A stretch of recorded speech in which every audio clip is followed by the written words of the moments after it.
Mr. Kant, thank you for joining us. Can you tell us the health index report which has been developed by the NITI Aayog?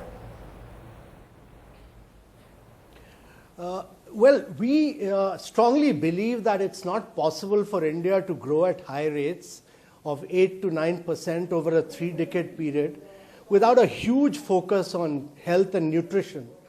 Our view is that a lot of work needs to be done on health, and it's not the shortage of resources, it's not the shortage of food.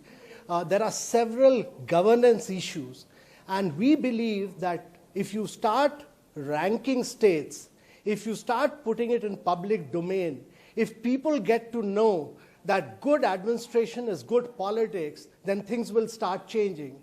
And what we've done in ranking states is that we've not gone by historical factors that Kerala will always be number one, but how has been the incremental change during the course of the year. And while historically Kerala, Andhra, Tamil Nadu have done well, what we find is that incrementally Rajasthan, Haryana, Jharkhand have done some path-breaking work, and they have moved up the ladder. And we strongly feel that while the government is opening up 150,000 primary health centers across the country, while a major health insurance scheme which is bigger than it covers more population than the population of USA, Europe, and Mexico has been put together. It's one of the most ambitious health insurance schemes.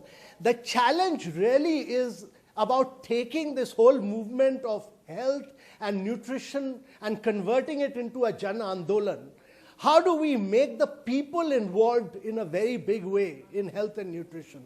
Because in nutrition, for instance, it's 40% of the contribution is from sanitation, 40% is health, and only 20% is food.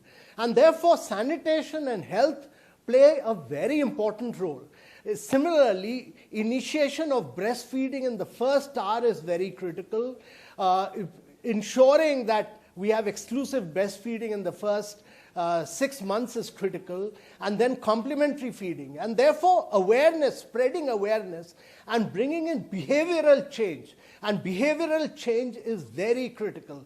And therefore, community involvement, involving political leaders, involving religious leaders, and in many of the aspirational districts, which are actually the most backward districts of India, the Prime Minister calls them the aspirational district.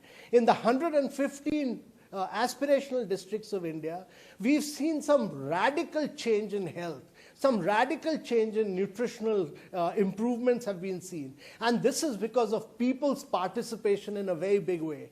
And because there has been a huge behavioral change in many of these areas. For instance, in diarrhea deaths, we've moved towards rotavirus, we've moved towards pneumococcal, a whole range of new things have been done. And this has led to a massive improvement. So my belief is that ranking, putting it in public domain, naming and shaming, and really pursuing what the Prime Minister has repeatedly said, cooperative and competitive federalism is going to bring in change in India in the long run.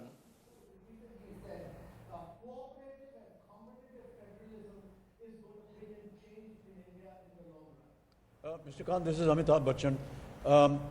Thank you so much for being with us and giving us information on all that is happening on this front. It's most appreciable. I just wanted to ask you, when we talk about numbering states and saying this particular state is done well and this is the statistics, is there a scientific method how you can find out what is happening in each state? Yeah, so Mr. Bachchan, we have identified 23 indicators, and these indicators are like neonatal maternity, under 5 maternity. We've looked at fertility rate, we've looked at TB. We've also looked at the period of time, some governance issues like the number of vacancies of doctors, the number of vacancies of ASHA workers. We've also looked at the period for which the doctors are available in a particular district. We've captured all these in 23 indicators, and we rank these districts on a real-time basis. The data flows from these districts on a real-time basis. It is verified by a third party, and then based on this verification, there is a real-time competition taking place between states, and in the aspirational district between the districts. So there is a real-time competition taking place. Some states are moving up, some states are moving down, and at the end of the year we announce the results. So unless and until on these indicators we don't make the states compete, people must know why some states are doing well on mortality rate, why some are doing well on fertility rate, and why others are not doing well. And we must learn from each other's good examples. I mean, there have been some great examples. Araku Valley, for instance, has this great, unique examples of, bike ambulances spreading out into tribal areas and tribal women being treated. Every single tribal woman have been treated in Araku Valley. Similarly, in Bahraich, there's been a huge amount of community participation there. And in Bijapur, where there were no doctors, the district collector has been able to hire doctors at high rates using a flexi pool, using the district mineral funds. So each district learns from each other. And based on that learning experience, many states move up and move down. And therefore, ranking really benefits all the states. And based on that learning experience, many states move up and move down. And therefore, ranking really benefits all the states. Yeah. Thank you so much, sir. Thank you very much. Amitabh Kant, thanks very much for joining us and sparing the time to be, and congratulations on this index. I agree with you. Naming and praising and naming and shaming are really important. You must know who's doing better. In your final analysis, just a small question about you are ranking so many things, and it's wonderful to see that. By the way, I would rank the NITI Aayog building where I used to work, I think before you were born. It's improved in cleanliness leaps and bounds. Just your building, congratulations, and all the loos there, transformational change. Thanks. But in your scheme of things, how important is sanitation and health for a country's economy? Because you focus eventually on the economy. Is this high on your priority or not that high? So Pranav, it's a number one priority because it's not possible for India to be a world leader. It's not possible to be growing at high rates till we don't improve on social indices. And for us, health and nutrition is so critical because in India, only 27% of the women work.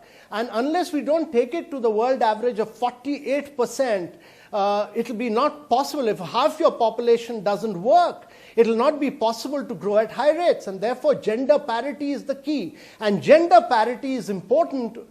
We can succeed only if we can achieve our goals in nutrition and health standards. And therefore, the government is putting all its emphasis on health and nutrition. I mean, our whole emphasis is to improve our nutritional standards and advance so that we totally eliminate anemia, we remove stunting and wasting from our children, and we radically improve on our health standards. And that's why a huge focus has been put on primary health wellness centers. Imagine 150,000 primary health and wellness centers have been established, almost 15,000 of them in aspirational districts, and we've rolled out the biggest health insurance scheme to take care of the health standards in India.